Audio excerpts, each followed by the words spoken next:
So, what is your personal belief when it comes to the resurrection? What do you think do you have a belief, or do you just try to interpret the text and try to see what is the message? Wes Huff, who is a biblical scholar, went on Joe Rogan podcast and he did a fine job. We all have to give thanks to Billy Carson for making this happen. Because if it wasn't for Billy Carson, I don't think Wes Huff would have been invited to Joe Rogan podcast. Billy Carson spent most of his time making false claims about Christianity, Jesus, and the resurrection. In this recent podcast, Wes Huff break down the historicity of the Bible, Jesus, and the resurrection. If it is your first time in this channel, please consider liking and subscribe. All right, let's get it. And Terrence McKenna had a great line that said that science requires one miracle. The Big Bang. It requires a miracle. Well, I always say that when people ask me about, the miracles in the Bible. Yeah. And I say, well, if the first miracle happened, if everything, nothing became everything, right, then, Jesus turning water into wine. That's an easy one. Well, yeah. That's a party trick. Yeah, exactly. It really is nothing compared. Atheists are not going to like this because it's true. Atheist is someone who believes nothing created everything. That is a miracle. And it is a scientific fact that the universe had a beginning. And if the universe had a beginning, it must has a cause. So to my atheist friend, if you believe this, then Jesus turning water into wine should be easy. It should not be hard for you to believe this. But let's continue. Compared to the birth of the universe, but we're convinced at the creation of the universe, and we're very skeptical at other miracles. It's very odd. Yeah, it's very odd. I think there's an inconsistency there. And you do see when the Big Bang is first hypothesized that there are individuals who are uncomfortable with that sounding like in the beginning. Mm-hmm. Because before that, the idea was that the universe was eternal. Yeah. And if you propose a point in time where everything starts to exist, well, you see some of these people are pushing back on it. They say things like, well, that sounds too religious. Mm-hmm. That sounds like a beginning point in time. Right. And at that point, if there's a Big Bang, you have to figure out, okay, well, what's the Big Banger? Right. And I mean, that's ultimately it's a metaphysical religious question. How did that thing get kicked off? Brian Cox was explaining to us that there was an actual environment that existed pre the Big Bang. Don't they call it the environment? Is that what the term of it is? Is this like Lawrence Krauss having a definition for nothing? I don't know. It's not nothing? I don't know. It was just like, what are you even saying? And then there's Sir Roger Penrose, who thinks there's a series of these things that happen.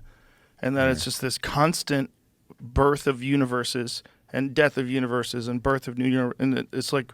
He's referring to the multiverse. That's what Joe is talking about.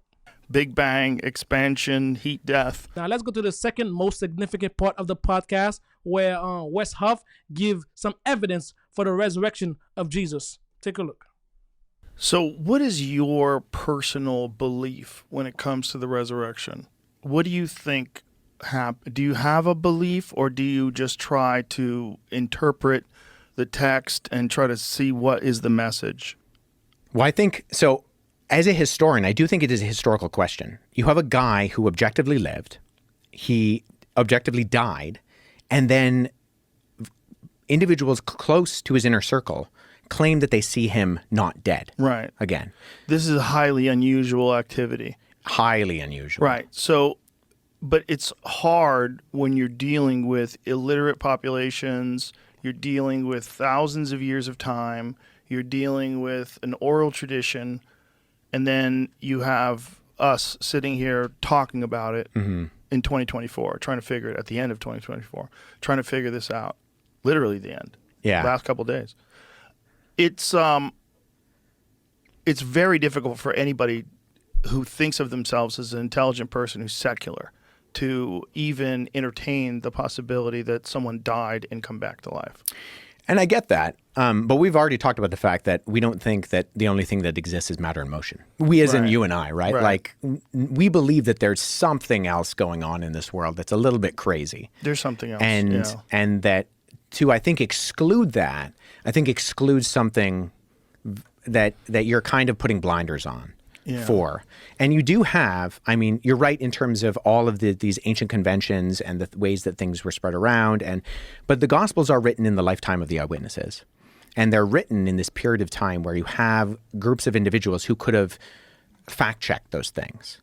So, how do you fact check someone coming back from the dead? well, if you, How many people saw his body, right? well, Paul says that 400 people saw him all at once. 400 people saw the crucifixion. No, And that's where, you know, Wes Huff make a little tiny mistake, because in 1 Corinthians chapter 15, Paul actually said it was 500 people that saw Christ risen from the dead. Some of this, and Paul specifically said, some of them have died, but most of them are still alive. In other words, Paul is telling people, if you want to know, if you want some evidence of the resurrection, go talk to these people. So that's what Paul was saying. Let's continue.